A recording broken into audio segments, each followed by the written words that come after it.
Bonjour à tous, bienvenue sur le Bali. Aujourd'hui, on fait un... Bon tour! Donc, on va tout vous montrer les raccoins, les avantages du Bali. Le Bali 4.4 Open Space Ouais. 2025.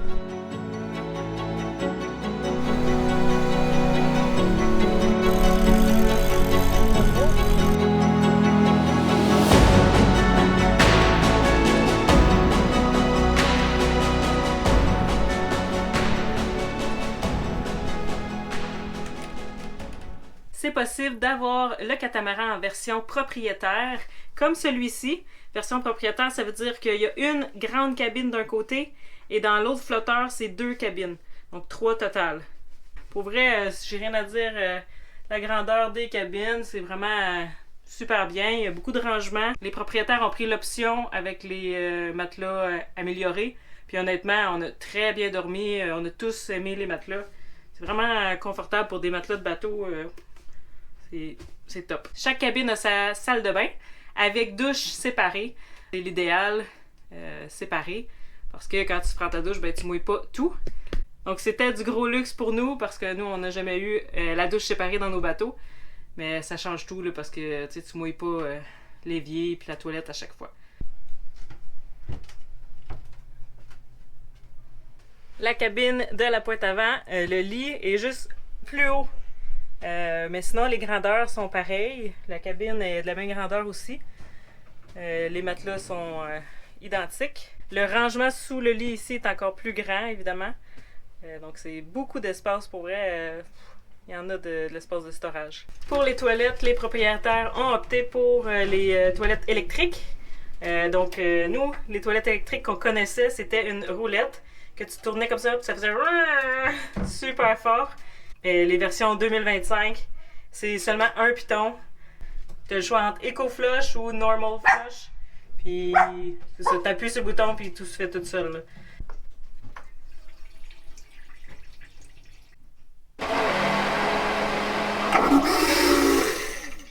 Ceux-là sont un peu bruyantes, mais quand même beaucoup moins que celles que nous on connaissait à roulette, qu'on avait essayé sur des bateaux d'amis.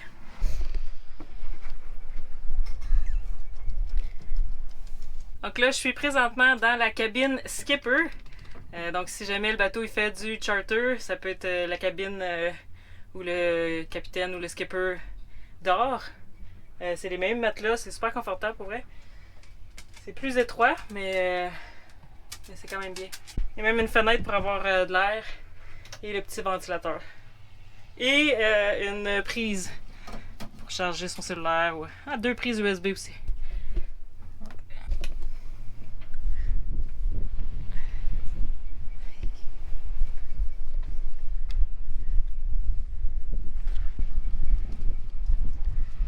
Dans le trou ici, c'est la salle de bain pour le skipper. Donc, il n'y a pas besoin d'utiliser les salles de bain dans le bateau. Il peut directement venir ici, dans le trou bâbord.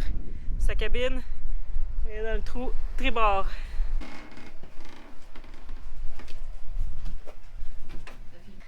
La cabine version propriétaire est complètement folle. Donc, le lit est similaire aux autres côtés. Énormément de rangements aussi. Donc, sous le lit, il y a également 2 penderies. Tous les petits murs blancs, c'est du rangement également. Sous la banquette, il y en a d'autres là. C'est complètement fou. Donc, même pour des gens qui habitent à bord, il manque pas d'espace là. La salle de bain du côté propriétaire est immense. C'est presque de la grandeur d'une maison. Avec le double évier. L'espace pour une machine à laver, une immense douche. Il est fou la douche. Donc c'est facile de prendre une douche à 2. Il y a même le petit père pour s'asseoir.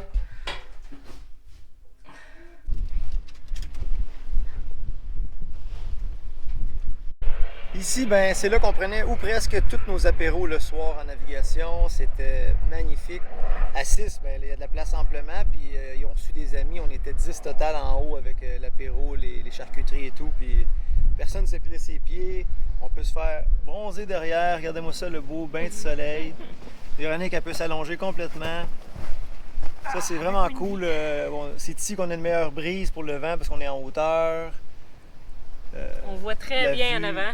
La vue est C'est belle. fou. Ouais. On peut voir le poste de pilotage, que tout va bien, qu'on perd pas le pilote, que le vent est sur le bon sens. Donc on aime bien cet endroit. Ça fait maintenant 1 mois qu'on habite sur ce Bali, qu'on a convoyé de La Rochelle en France jusqu'à ici, qui est hier. Donc on a fait 1800 milles nautiques à bord de ce catamaran. Puis ce qu'on a observé pour ses performances à la voile, c'est qu'il fait toujours au moins la moitié du vent. Donc s'il y a 12 nœuds de vent, bien, il va faire au moins une vitesse de 6 nœuds. Et souvent, on a vu plus que la moitié du vent. Là, dans, je te dirais, 80% des cas, il fait plus que la moitié du vent, ce qui est excellent pour ce genre de bateau parce qu'il y a beaucoup de fardage. Ça, le fardage, c'est tout ce qui est exposé au vent. Donc, il est haut, il est massif, donc le vent prend dedans. Ça devrait le ralentir au près, mais on a réalisé que même au près, il y a des performances très respectables. Le 4.4, c'est super important parce que les autres, il y a le 4.2, le 4 Space, qui eux sont reconnus pour être plus lents. Tu fais du 5 nœuds avec ces bateaux-là. Mais le 4.4, lui, c'est différent. Il est vraiment performant sous voile. Aussi, comme j'expliquais, parce qu'il y a cette voile-là, ça augmente ses performances. Puis aussi, les quilles sont bien profilées. Ouais. Les 2 quilles sont très, très profilées à l'avant, donc ça aide avec l'aérodynamisme. Exactement. Parce qu'on a eu beaucoup de commentaires. « Oh non, vous n'allez pas faire un convoyage d'un Bali, ça se traîne, blablabla. » On peut comprendre, mais là, n'oubliez pas que le bateau sort d'usine, donc un anti-fouling neuf, tout est neuf. Ça glisse bien sur l'eau, il est léger, il n'est pas rempli, le bateau, il n'y a rien dedans. Donc, il est optimal en ce moment-là. Évidemment que ça joue en notre faveur. Lorsqu'on compare les performances du Bali, on ne compare pas avec un Outremer ou un bateau de ce genre-là. On compare avec un Lagoon, on compare avec un Fontaine-Pajot. D'ailleurs, nous, notre bateau, c'est un Fontaine-Pajot Lavezzi 40. Donc, il y a des performances très similaires à ce que nous, on a connu dans les 3 dernières années avec notre catamaran.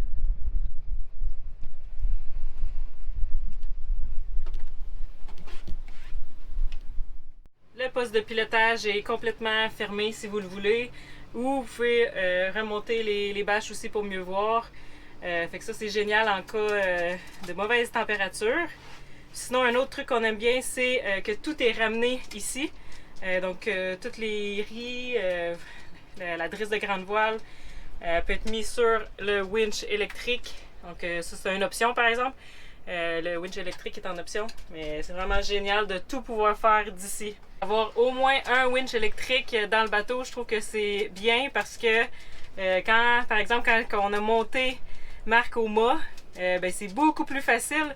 Parce que moi, sur Atypique, je monte Patrice au winch comme ça. Là. Ça nous fait des bras, Manuel. Oui, mais c'est difficile, honnêtement. Puis quand il fait chaud, là... Sauf que faites attention au winch électrique parce que vous ne ressentez pas justement que c'est coincé. Tandis que manuellement, vous allez finir par sentir qu'il y a quelque chose qui accroche. Le winch, il est très fort. Donc, il y a beaucoup de gens qui déchirent des voiles parce que les ris sont coincés ou ça coince à quelque part puis ça continue. Donc, faites attention avec les winches électriques. Soyez sûr que c'est dégagé. Le Foc autovireur, c'est vraiment génial parce que tu n'as pas besoin de taquer. Il va le faire lui-même. Donc, quand tu passes d'un côté du vent à l'autre, ça se fait automatiquement.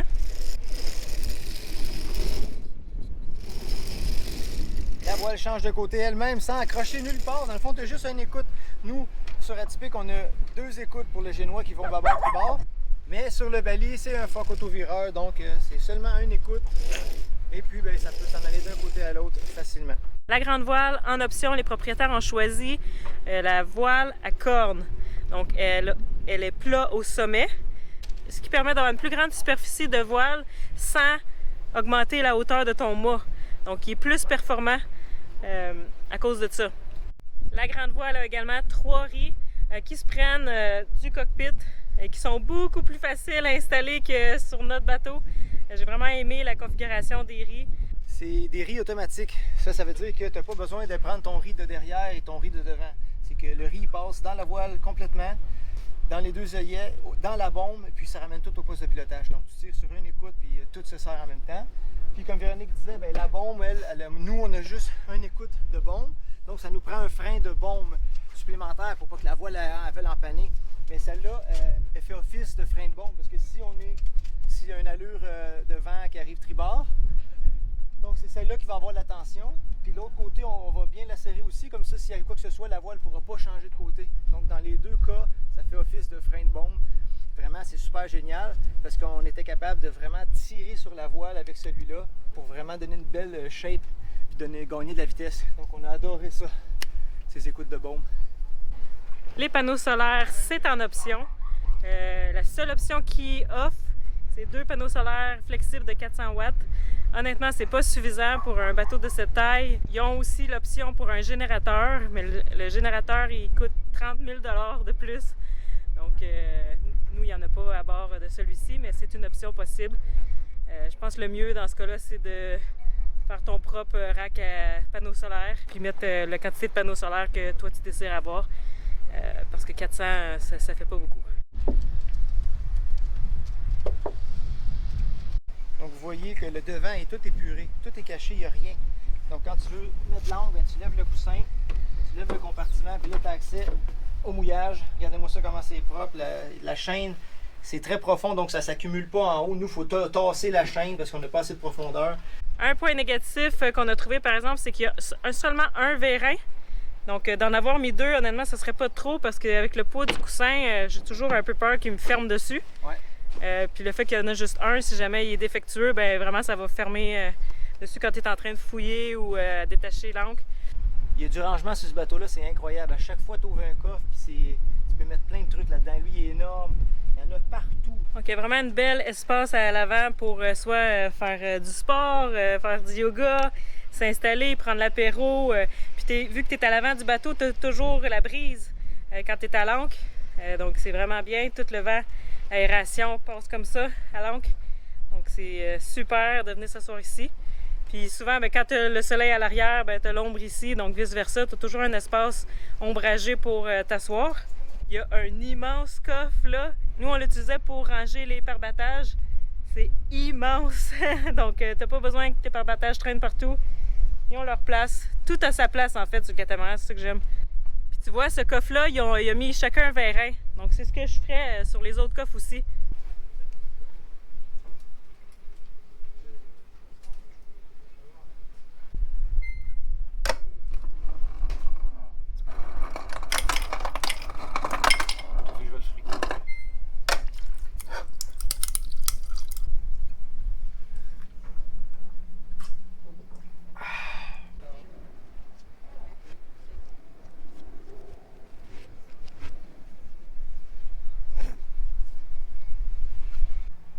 Donc, un endroit où on a passé la majorité du temps, surtout quand on fait nos corps, c'est la table à cartes. Puis vraiment, tous les instruments sont ici. On a tous des trucs là. On a le chauffage qu'on a utilisé seulement une fois. Tu as le désalinisateur qui est là. Tu peux faire tout d'ici, le stop, le start, le flushing. Tu as les instruments devant, navigation, la radio et tous les boutons pour allumer le GPS, la musique, les lumières de mât, les navigations. Tout est géré par Victron. C'est super, c'est un tableau tactile que tu peux aller voir ta consommation d'énergie. Là, on est plugué au port présentement, donc on est à 100. Tes réservoirs, gasoil, c'est plein. C'est vraiment génial. Puis le désalinisateur, c'est un 100 litres heure, 110 litres heure, donc ça produit énormément. On a passé beaucoup de temps à cette table à cartes. La vue est magnifique, dégagée, on voit tout. C'est super pour les corps. La cuisine est juste magnifique et fonctionnelle. Tu as tout comme à la maison. Tu as ton fourneau, tes ronds au propane. Évier double, vraiment, tu te sens comme à la maison. Avec le grand frigo aussi. C'est la moitié frigo et la moitié congélateur. Donc ça permet d'être plus longtemps en mer, d'être plus longtemps dans des espaces reculés. Ça te permet d'avoir toujours des fruits, des légumes, tu peux avoir de tout. Quand on a attrapé le poisson aussi, une chance qu'on avait le congélateur. On en avait trop pour tout le manger. La fenêtre, c'est une option, mais je vous la recommande fortement parce que, vous voyez, tout le vent, c'est incroyable la brise que ça fait dans le catamaran. Ça remplace une air climatisée. Il y a tellement de vent qu'il faut que tu fermes le robinet parce que checker ce que ça fait. C'est comment il y a beaucoup de vent en ce moment. L'eau qui sort directement des robinets, c'est l'eau produite par le dessal. Ils ont des réservoirs de 800 litres. C'est immense. Donc ici, j'ai mon eau douce normale. Et j'ai aussi une eau douce purifiée. Donc celle-ci, c'est pour la consommation directement. Et tu as toujours ton eau de mer si tu préfères faire ta vaisselle à l'eau de mer pour économiser sur ton eau douce. En navigation, ce qui est super le fun, c'est que tu peux tout contrôler de l'intérieur. Donc encore de nuit, c'est rassurant de savoir que tu n'as pas besoin d'aller à l'extérieur. La seule exception, ce serait pour démarrer ou arrêter le moteur, ou évidemment faire les manœuvres de voile. Mais sinon, l'autopilote se contrôle d'en bas ici. Regardez ça, l'espace, super confortable. On peut même accoter nos pieds. Oh yes! Ça, c'est pas la belle vie, je sais pas c'est quoi.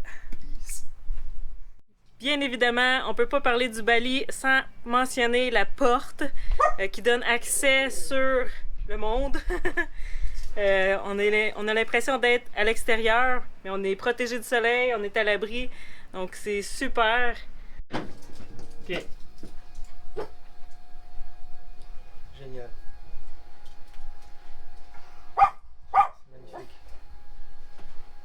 Oui, dis. Ah, mon oreille, mon oreille, mon oreille. Ma boucle d'oreille, ma boucle d'oreille. Mes cheveux. Ah. Mes cheveux. Ça nous permet de voir partout aussi avec les fenêtres des deux côtés qu'on peut complètement ouvrir. Ça permet une bonne brise aussi quand on est à la marina par exemple, puis le vent arrive de côté, ben t'ouvres puis t'as beaucoup d'aération dans le Bali. Ce qui est génial avec la porte, c'est que quand elle est fermée, tu te sens protégé. Donc en navigation, c'est super parce que là, c'est impossible que quelqu'un tombe à l'eau. On reste dans l'espace de vie, on est protégé. Puis quand c'est calme ou quand tu es au mouillage, ben t'ouvres, puis là, ça libère tout. Ben, même pendant les navigations, relax, la porte, on l'avait toujours ouverte. Quand la mer était plus formée, on la fermait. Mais sinon, souvent, elle a été ouverte. C'était génial de voir les vagues défiler derrière. Cette porte, sérieux, c'est un gros coup de cœur pour moi. Un autre point important de la porte, c'est que comme la table ici, c'est ton espace intérieur, protégé si tu le veux, ben, tu n'as pas besoin d'avoir deux tables. Normalement, les catamarans ont une table à l'intérieur et ont une table dehors. Mais là, comme la porte, tu choisis si tu l'ouvres ou si tu la fermes, ben, tu n'as pas besoin d'avoir deux tables. Donc, il y a une seule table ici, sur l'étage principal. Donc, c'est bien parce que ça te permet d'avoir un bien plus grand espace de vie. Puis là, ben, on a les moteurs Yanmar, des 57 chevaux. Franchement, c'est des très bons moteurs. Parce que juste à un moteur, on peut faire 6 nœuds dans une mer calme. Là. On fait 6 nœuds de vitesse à un moteur, donc tu n'as pas besoin de rouler les deux moteurs. Ça économise énormément. Tout est ici. Tu as de l'espace pour faire le tour, pour faire tes changements d'huile, tes vérifications. Le désalinisateur, il est là. Le chauffage, il est là. Franchement, on a eu besoin de venir dans quel moteur assez souvent. Puis j'avais de l'espace pour aller vérifier tous les instruments. Ce qui est pratique aussi, c'est que les deux moteurs ont des alternateurs et les deux alternateurs rechargent tout le parc batterie. Donc quand tu veux recharger, ça envoie 200 ampères, donc ça recharge rapidement. Il y a deux accès pour aller à l'eau. Ça, c'est génial pour la baignade, les enfants et tout. De ce côté, il y a l'échelle aussi, qui est très profonde. L'échelle, elle a plusieurs marches, donc elle permet d'aller loin dans l'eau. Le dinghy n'est pas inclus dans le prix, donc c'est à vous de choisir le vôtre. Puis, il y a un petit rack ici, qui lui était une option de Bali. Mais pour un moteur 15 forces, honnêtement, c'est moyen. Donc, peut-être vérifier si jamais vous choisissez cette option-là. Parce que c'est quand même assez dispendieux et pour un 15 forces, c'est pas tout à fait assez solide, selon nous. Donc, on espère que vous avez aimé l'épisode d'aujourd'hui. Donc n'hésitez pas à vous abonner à la chaîne si ce n'est pas déjà fait. Allez vous abonner Patreon, ça va nous permettre de continuer à filmer des épisodes sur YouTube, à vous faire des beaux tours, à vous faire rêver, à vous inspirer. Rejoignez-nous sur Patreon. En plus, vous allez avoir plein de contenus exclusifs. Si vous avez un bateau à faire convoyer, ben écrivez-nous. On a fait du McGregor au Bali, donc d'un extrême à l'autre, on s'adapte. On adore ça, puis on s'assure de ramener votre bateau à bon port en toute sécurité. Et si jamais vous avez un bateau et que vous aimeriez qu'on vienne filmer un beau tour dessus, ben ça nous ferait plaisir. Puis si vous aimez les beaux tours, écrivez-le nous en commentaire. On va essayer d'en faire plus souvent. Donc, à la prochaine! Ciao!